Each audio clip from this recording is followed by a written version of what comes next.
Hoje um dia de alguma volatilidade nos mercados, principalmente americanos, por conta aí da expectativa da ata do Fed. Lembramos que na última reunião o Fed decidiu por um aumento de 75 pontos base na taxa básica de juros aqui nos Estados Unidos e havia uma expectativa sobre a discussão que levou a essa decisão, já que muita gente havia até apostado no aumento de 100 pontos. E aí hoje nós tivemos uma ata que não esclareceu tanto, menos do que alguns analistas gostariam, mas reforçando a ideia que o Fed, ou melhor colocando, né, o Comitê de Política Monetária do Fed, fará todos os esforços necessários para ancorar aí as perspectivas de inflação. O comitê discutiu muito essa questão de os entes, né, os players perderem a confiança no Fed, na sua capacidade de controlar a inflação, isso acabar produzindo um cenário de necessidade de um aumento ainda maior de juros para conter essa onda inflacionária dos últimos vários meses, né? Desde que houve a explosão de gastos governamentais por conta da pandemia e uma injeção de liquidez jamais vista na história do capitalismo após os governos globais decidirem por lockdowns disseminados que produziram aí uma disfunção econômica também jamais vista, né, em termos de disrupção de cadeias de distribuição, de pessoas deixando de desenvolver atividades econômicas, e não podemos esquecer que os efeitos disso são vistos até o momento, né?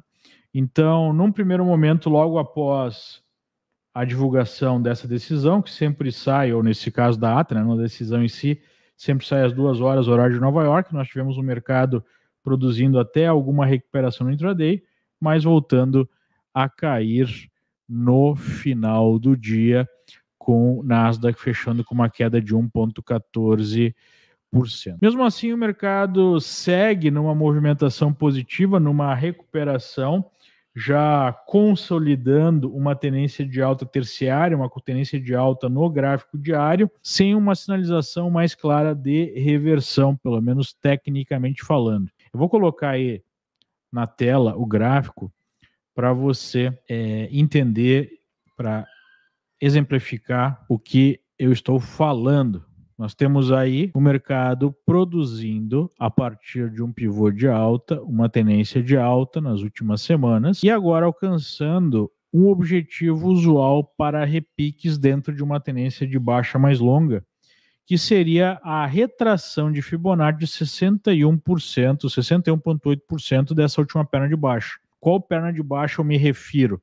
Eu me refiro à perna de baixa que vai do topo de 370 pontos até o fundo de 270 pontos, considerando aqui o Triple Q, né, como proxy aí para o índice Nasdaq. É o principal ETF do índice Nasdaq. A última perna de baixa mais importante que o mercado corrigiu também corrigiu 61,8% do movimento. Me refiro aqui à perna que foi de meados de março até o início, final de março, início de abril. Depois dessa queda, agora a gente tem uma recuperação até novamente a retração de 0,68. Isso não quer dizer que automaticamente o mercado deve voltar a cair, deve buscar uma nova perna de baixa, mas é um ponto para ficar atento, né?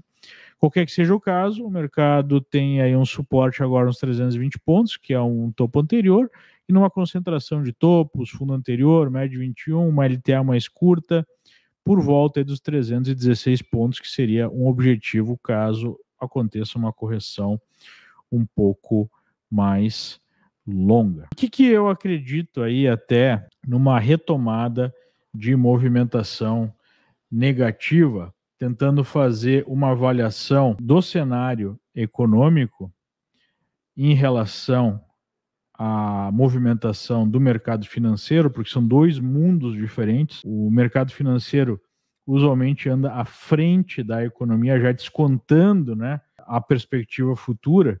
Por isso que se você ficar avaliando o que está acontecendo na economia hoje, Você sempre vai errar no mercado, porque o que está acontecendo na economia hoje, o mercado já precificou há mais tempo.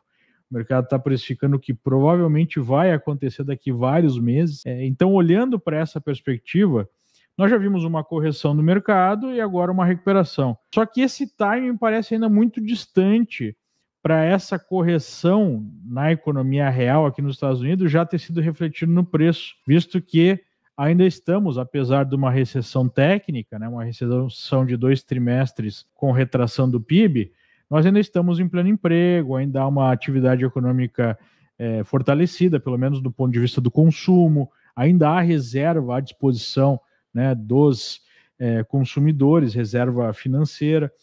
Então, tudo isso me faz acreditar que essa correção na economia real ainda vai demorar mais tempo para se desenrolar, o que produziria aí a necessidade de mais tempo de correção no mercado financeiro, mesmo levando em consideração esse delay entre o mercado financeiro e a economia real, né?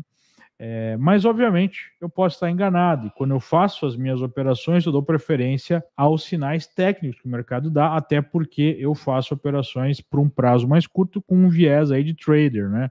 Olhando aí para oportunidades que vão gerar operações com duração de, usualmente, de 5 a 6 dias, não mais de 2 semanas, não mais de 10 pregões, né? Estourando 15 pregões. Então, eu trabalho num prazo mais curto de tempo e eu quero pegar a tendência. A situação econômica não faz muita diferença, né? Então, observando essa situação, eu acredito ainda numa retomada da queda, mas, por enquanto, estou olhando mais para o lado comprador, já que nós temos no gráfico diário, de uma maneira geral, os papéis de maior liquidez retomando as suas tendências de alta.